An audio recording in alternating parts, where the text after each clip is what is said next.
The storm hadn't ended. The roads were still soaked, the gutters overflowing, and not a single soul in town would have knocked on a stranger's door that morning. But they didn't knock. They just stood there, 5 boys, soaked to the bone, barefoot and shivering, huddled together on the porch like forgotten ghosts. And when Martha Whitlow opened the door, she didn't ask a single question. She just said the words that would change their lives forever. "Come in before you catch a cold." She didn't expect visitors. Not anymore. At 46, Martha lived alone in the quiet town of Sheldon, Iowa, where the world moved slowly, and silence had become her only roommate since her husband died in a car crash 3 years earlier. Once a nurse, she had retired early after the grief hollowed her from the inside out. Her days passed in quiet routines, reading old medical journals, feeding birds from the back porch, knitting scarves for no one in particular, until that October morning. When she first saw them, her hand instinctively gripped the doorframe. 5 boys, no more than teenagers, barely dressed, dripping rain onto her wooden porch. Their eyes didn't plead. They didn't cry. They looked like they'd already given up asking for help. That's what frightened her most. They had no names, no papers, no parents trailing behind. The police weren't looking. No neighbors had seen them. When Martha whispered gently, "Where are you?" from the tallest one just shook his head. Someone had once taken them in, they admitted later. But after a few weeks, they'd been returned, tossed back into the system like a pair of torn shoes. And now they were running again from homes that didn't want them and shelters that gave them numbers instead of names. Martha didn't call Child Protective Services. Instead, she went to the closet, pulled out her late husband's shirts, and laid towels on the floor. She handed each boy a slice of warm bread and told them they could sleep in the den. That night, for the first time in months, the house didn't feel empty. The next morning, she gave them names, not because she wanted to replace what had been stolen from them, but because every child deserved to be called by something that sounded like love. Caleb, the eldest, had shoulders already shaped by responsibility. He watched the others more than he spoke, always stepping between them and the world. He became the unspoken protector. Noah, wide-eyed and quiet, carried a kind of knowing behind his silence. He was sharp, observant, and carried a secret even he didn't fully understand, a quiet knowing that he was different. Micah was the softest, always clinging to the edges of rooms. He flinched at loud noises and avoided mirrors. Years later, he would find the words to explain why he never felt right in his skin. But that day, he just asked for pants instead of dresses. Silas, with eyes full of worry, was the peacemaker. He sat in the middle of every meal, made sure no one argued over who got more soup. He held the youngest hand when thunder rolled across the sky, and Eli danced to rhythms no one else could hear. He sang nonsense songs and drew galaxies on paper napkins. His world was made of color, and he painted it wherever he could. Martha gave them more than food and shelter. She gave them fabric and let them sew clothes that fit. She let them choose which room they wanted, not just where they'd sleep. She read them bedtime stories even when they claimed they were too old. And she reminded them every single day, blood doesn't make a family. Love does. People in town whispered. Some said she was strange, keeping 5 strange boys under one roof. Others judged, but Martha didn't care. She had been married long enough to know what silence does to a soul, and she would never let it swallow another child again. In that house on Elm Street, something quietly radical was happening. Not the kind of rebellion that makes headlines, but the kind that changes the course of 5 broken lives. Years later, when the world tried to rewrite their stories, those boys would all point back to one moment, one voice, one porch in the rain. Because on that forgotten morning, a woman didn't just open her door. She opened a future. And for those who believe in second chances in families found, not given, you've just stepped into a story made for you. If this touched your heart, subscribe to Heart Story, because sometimes the strongest homes are built not with bricks, but with belief. They didn't have the words. Not yet. The language for what stirred inside them hadn't reached small towns like theirs. And even if it had, It wouldn't have survived long in whispered halls and Sunday sermons. So they held it in the questions, the aching difference, the quiet fear that maybe, just maybe, something in them wasn't right. But inside Martha's kitchen, where soup was always warm and the window caught the golden morning light just right, they found a kind of peace. Not safety from the world, but a momentary silence from the noise it carried. Noah was the first to notice his reflection didn't match what the world expected. It wasn't about makeup or glitter or crushes like on TV. It was when he caught himself staring too long at the older boy who delivered groceries. When the magazines in waiting rooms made him nervous. Not bored, he kept it to himself. Being different was already hard. Putting a name to it made it real, and real felt dangerous. He made it to 6th grade before anyone else noticed. A substitute teacher walked out of the classroom one afternoon and didn't return. Noah leaned over to whisper something to the boy next to him. The boy laughed not kindly, and by the end of the day, the whole class had a new nickname for him. By week's end, he was shoved into the janitor's supply closet and locked inside while they banged on the door and called to him things he couldn't repeat to Martha. He never told her, but she knew BRMS. The bruises on his arm weren't from gym class. That night, she wrote a quiet email to the school board, not in rage, but in resolve. I hope your staff values safety as much as test scores. She ended it. A week later, the principal called to apologize. The substitute never came back. Micah was quieter. He never made a fuss about clothes. But when Martha asked what he wanted for his birthday, he didn't hesitate. Boxers, he said, and a haircut. At church, he refused to wear the pressed blue dress Martha had ironed. The other children lined up for Bible study, but when Micah stepped into the room wearing jeans and a tucked-in flannel shirt, the teacher placed a hand on his shoulder and told him he was confusing the others. He was sent home. That night, he didn't come down for dinner. Martha knocked once, twice, no answer. On the third try, she pushed the door open gently and sat on the edge of the bed. She didn't ask questions. She just said, God made you, and God doesn't make mistakes. Silas never got in trouble. He became the quiet bridge, the one who reminded the others not to fight over chores, the one who passed napkins during meals and insisted everyone sit close enough that no one felt left out. He didn't belong to the same ache that settled in his brothers, but he carried it with them just the same. When Caleb came home with a bloody nose, Silas filled the ice bag. When Noah stayed in bed all day, Silas left a sandwich outside the door. And Eli was soft in all the places the world told boys to be hard. He danced while sweeping the kitchen. He hummed in the garden. He once painted the side of the shed with flowers and stars. Kids at school stared when he wore the scarf Martha knitted him. They didn't understand his joy, or maybe they resented it. Weird, one girl said during recess, loud enough for everyone to hear. He stopped singing for a week. Martha didn't force him to start again. She just moved the piano from the basement into the living room.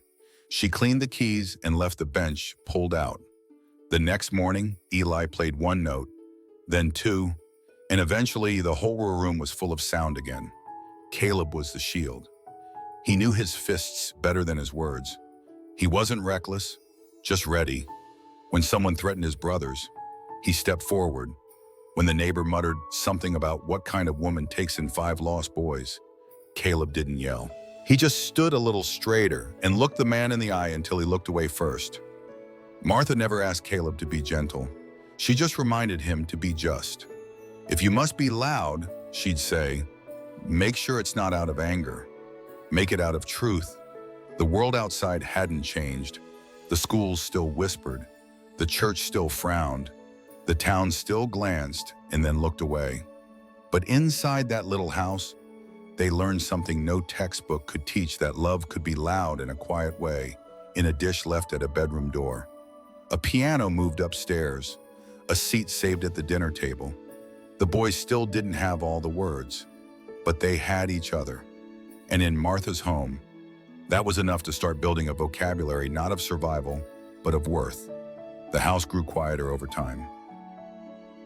Not suddenly, not in grief, but in that gradual, inevitable way life always unfolds where empty chairs become normal, and footsteps that once echoed through hallways turn into memories pressed between floorboards.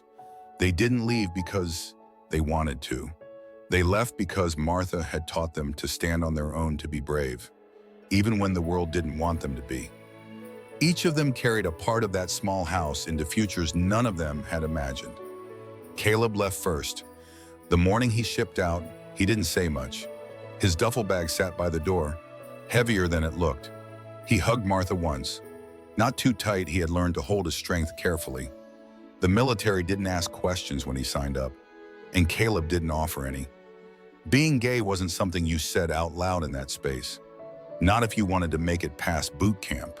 He kept his head down, earned the stripes, but that didn't protect him from the subtle punishments, the drills that lasted longer.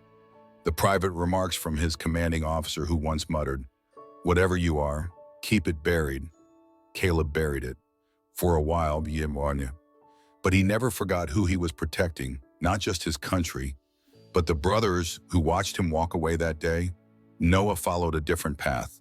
Journalism school took him out of Iowa and into city newsrooms, where deadlines mattered more than politics until they didn't. He started with small assignments, covering education budgets and transit delays. But what caught his eye were the subtle attacks, quiet legislative moves stripping LGBT protections, school boards banning books, organizations hiding behind religion to justify cruelty. Noah didn't stay silent. He wrote, investigated, published, and when his name started appearing on national bylines, he didn't shrink back. His voice had once been locked in a closet. Now it was printed in black and white for the world to read. Micah's journey was messier. At 20, he made the decision he'd carried since childhood to become who he truly was. But transition wasn't a straight road. The first hospital denied his request, his medical file was flagged for psychological review, and staff avoided eye contact when he spoke. He drove across state lines, found a clinic that understood, and paid out of pocket using savings he had hidden under his bed since high school. The surgery didn't fix everything, but it gave him breath, the kind that fills your lungs fully for the first time. He mailed Martha a photo afterward, him in a worn denim jacket, smiling, real.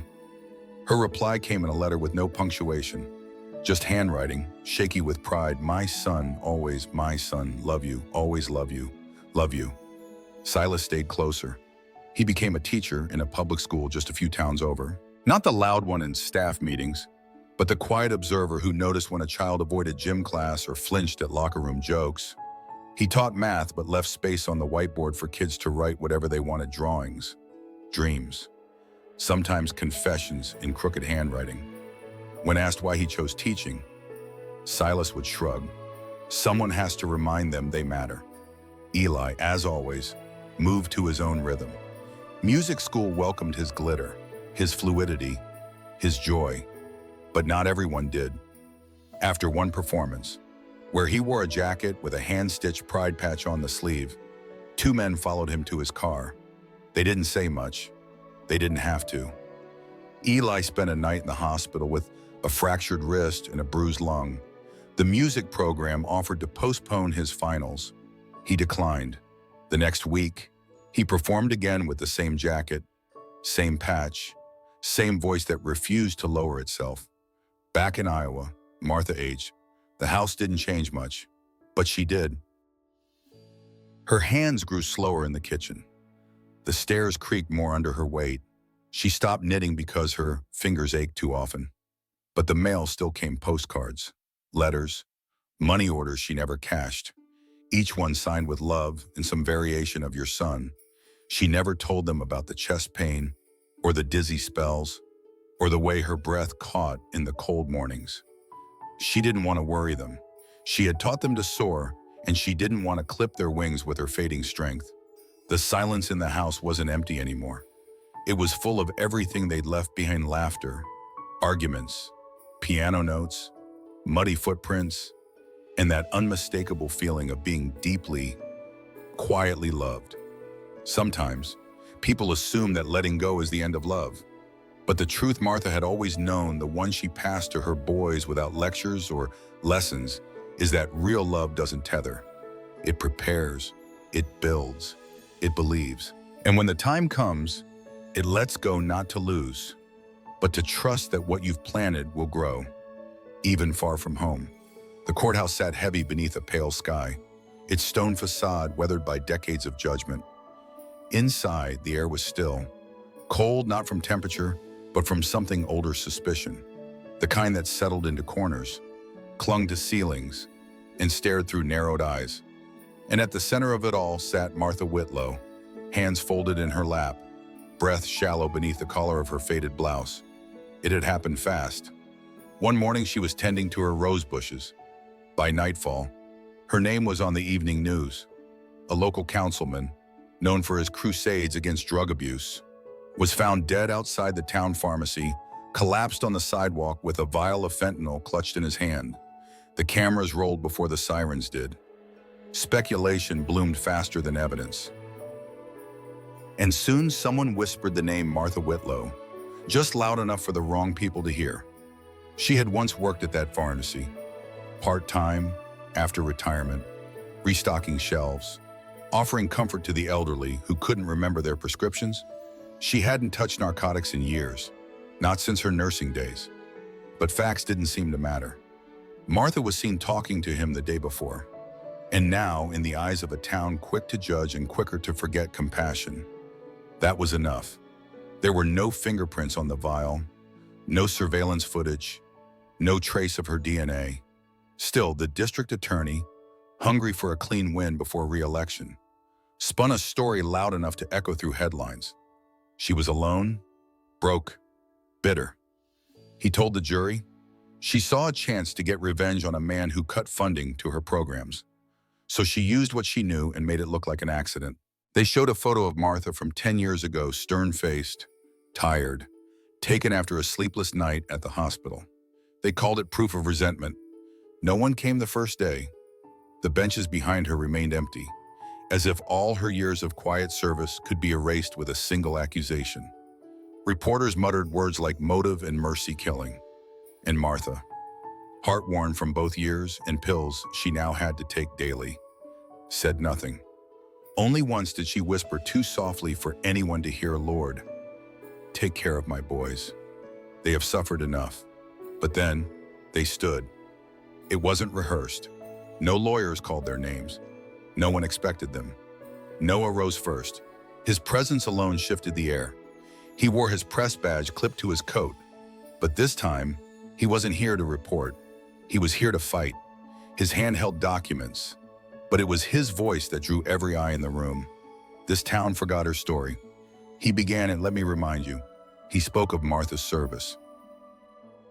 Her long hours caring for patients others turned away. Her refusal to let discrimination fester in silence, and how the very man now framed as a victim had, in fact, cut essential health programs Martha had volunteered to rebuild. Then Micah stepped forward, broad-shouldered now, beard trimmed, calm despite the weight in his chest. He shared no legal brief. He told a story, a personal one, the night he almost ended his own life at 14, and the knock on his door that saved him. "She didn't just raise me," he said. "She resurrected me." And then Eli, limping slightly, wrists still scarred from that night outside the music hall. He didn't speak at first. He played a short clip from his phone, mirroring it onto the screen. A grainy video from a florist's security camera across the street. It showed Martha bending down beside the politician, not injecting, not planting, but checking his pulse. She stayed until someone else arrived. Then she stepped away. That's all. The room didn't erupt. Not at once. It cracked slowly, the narrative, the certainty, the smugness of those who thought kindness could be crushed under courtroom lights. The prosecution tried to recover, but their argument now felt hollow, like echoes bouncing off hollow wood. The judge recessed early that day, and Martha, who had not wept once since her arrest, finally let go, not from fear, but from the warmth she saw waiting in her son's eyes. Justice had never been built on noise. It is shaped by those who choose to speak when it's hardest to be heard, not with fury, but with the gravity of lived truth. And sometimes, when a system grows deaf from its own certainty, it takes the voices of the broken, the misjudged, the quiet survivors to teach it how to listen again. The courtroom didn't erupt in cheers. That would have felt wrong, disrespectful even. To the years of silence Martha had quietly endured. But something shifted the moment that video ended. The air itself grew softer, as if the truth had loosened a knot everyone had been pretending wasn't there. Noah stepped bowing closer to the bench, placing his investigation down with precision. He spoke with the clarity of a man who had written stories that changed laws, but this one wasn't for publication. It was personal. His voice never shook. He laid out a timeline that disproved every part of the prosecution's theory. He presented receipts, emails, neighborhood testimonies. But it was the final document, a prescription record, that froze the room. The controlled substance wasn't issued under Martha's access.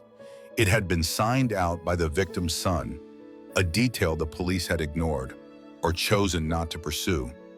That alone might not have saved her. But then Micah stood not as a legal witness, but as the living evidence of who Martha truly was. He didn't read from notes. He didn't plead. He simply recounted the moment he nearly gave up on living, 14 years old, standing on the roof, his chest hollow, unsure whether anyone in the world would even notice if he disappeared. Martha did. She knocked once, then again, and when he didn't answer, she didn't yell. She just waited. Sat on the floor outside his door for hours, humming an old song about rivers and sunlight. She never told me to be strong, Micah said, eyes locked on the jury. She just made me feel worth staying alive for. Then came Eli. He didn't bring documents or testimony. He brought music. From his coat pocket, he pulled a tiny speaker and played a short clip, a shaky recording from a florist's security camera. The view was angled, blurry, but unmistakable. Martha kneeling beside the collapsed man, calling for help, checking his pulse. She didn't flee. She didn't tamper. She stayed until someone arrived. Then she simply walked home. The prosecutor's case unraveled. Not in drama, but in quiet certainty. The judge dismissed all charges the following day. Martha collapsed from exhaustion before the ruling was read. But when she opened her eyes in the hospital hours later, all 5 of them were there. Caleb, flown in from out of state. Noah, his phone full of unanswered emails. Micah, who hadn't let go of her hand in 2 hours. Silas, who whispered updates as if she'd missed nothing. And Eli, who sat beside her with a folded paper crane in his palm. They brought her home the next week. The house on Elm Street hadn't changed. The porch still creaked. The wallpaper still peeled near the stairs. But the kitchen was louder now. Caleb chopped vegetables with military precision, while Noah sorted mail and tossed out court notices. Silas organized the pantry alphabetically, muttering about the state of the spice rack. Eli hummed while baking cinnamon bread, the smell that always made the windows fog with memory. And Martha, she told stories. Not about the trial, not about pain, but about the first time Eli drew stars on a napkin, about how Silas once tried to plant jelly beans in the backyard, about the morning Caleb cried over a bee sting but told the others he was just squinting. They laughed, and she laughed with them. That night, as the sun dipped low, the 5 men washed dishes while she sat at the table, arms folded like a queen watching over her kingdom. Someone strummed a guitar. Someone else sang off-key. And in the fading warmth of the evening, they were not broken. They were home. Micah was the last to speak before bed. He stood in the hallway, watching the others clean up. Then he turned to her and said softly, "We're 5 different stories. But you're the chapter we all share. Outside, the world remained imperfect, still loud, still unjust. But in that house, love had built something the world couldn't dismantle, not with rumors, not with courtrooms, not even with time." So let us ask you this. Have you ever met someone who changed your story? Not with power, but with presence. Tell us in the comments. Because somewhere out there, someone might be waiting to realize they're not alone. Subscribe to Heart Story for more stories that remind us families aren't always born sometimes. They're chosen.